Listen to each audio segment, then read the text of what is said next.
A warm welcome to this session on the principles behind competence-based assessment. My name is Janet Looney, and I'm the Director of the European Institute of Education and Social Policy based in Paris. In this video, we're going to talk about the principles behind competence-based assessment. That is, the principles that are important to keep in mind when assessing how learners apply their knowledge and skills to solve real-world problems, as well as their transversal skills, such as creativity and initiative. It may be helpful to first start by outlining the three major approaches to student assessment and the purpose of each. The first of these is summative assessment, also referred to as assessment of learning. Summative assessment refers to tests and examinations that are used to make summary judgments of student performance. These are the tests that students take at the end of learning unit, or at the end of a school year, or at the end of secondary school. The second approach to assessment is known as formative assessment. This is sometimes referred to as assessment for learning.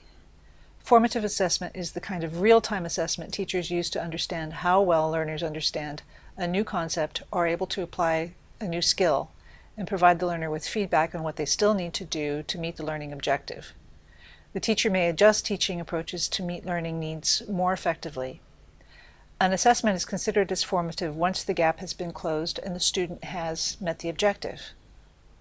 Both summative and formative assessment are focused on whether students have achieved the learning objectives outlined in curriculum and standards. These assessments are typically criterion referenced. In other words, there are specific criteria by which to gauge learning performance. A third kind of assessment is student self-assessment, also known as ipsative assessment, which focuses on the student's developmental progress. Progress is measured against the student's prior performances, so it is a self-referential approach.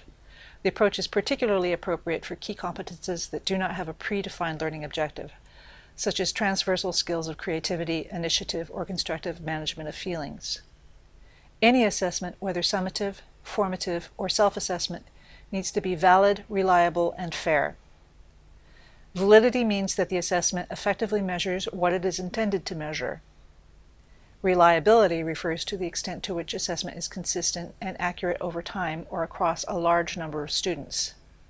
Fairness refers to the need to consider factors that could influence the assessment, such as a noisy environment that interrupts the student concentration, or assessments that systematically favor one group over another, such as girls versus boys. Assessments of key competences, whether formative, summative, or self-assessments, need to capture the student's reasoning processes, understanding of interconnections, ability to perform complex tasks, attitudes such as curiosity, perseverance, and motivation to learn. More traditional assessments that measure discrete bits of knowledge are not effective for measuring how students are able to make connections between ideas, to solve problems, or their attitudes towards learning.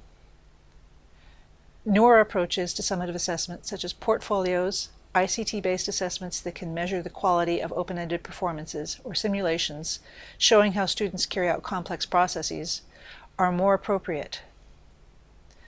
Classroom-based formative assessments are well suited to teaching key competences. Teachers may uncover how well students understand complex concepts through extended dialogues that build on a series of questions. Questions should be designed to reveal possible misconceptions.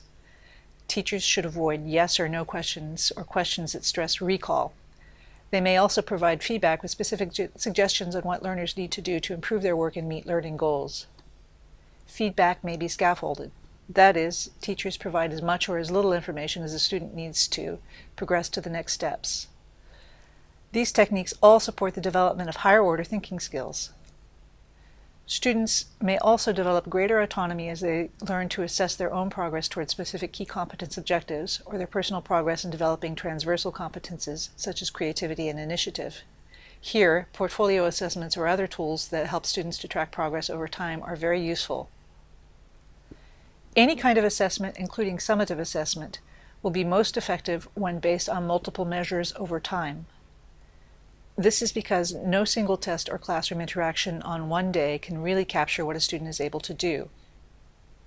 To sum up, there are three major approaches to assessment. These include summative assessments, or assessments of learning, formative assessments, or assessments for learning, and self-assessments tracking progress against prior performances. These assessments need to be valid, reliable, and fair. They also need to be able to capture students' reasoning processes and problem-solving skills. Later in this module, I'll be providing you with a few examples of good practice in assessing key competences. Remember that you can access further reading and related resources to this session from our course library. We also encourage you to visit the course forum where you can take part in an ongoing discussion linked to this topic with fellow participants and instructors.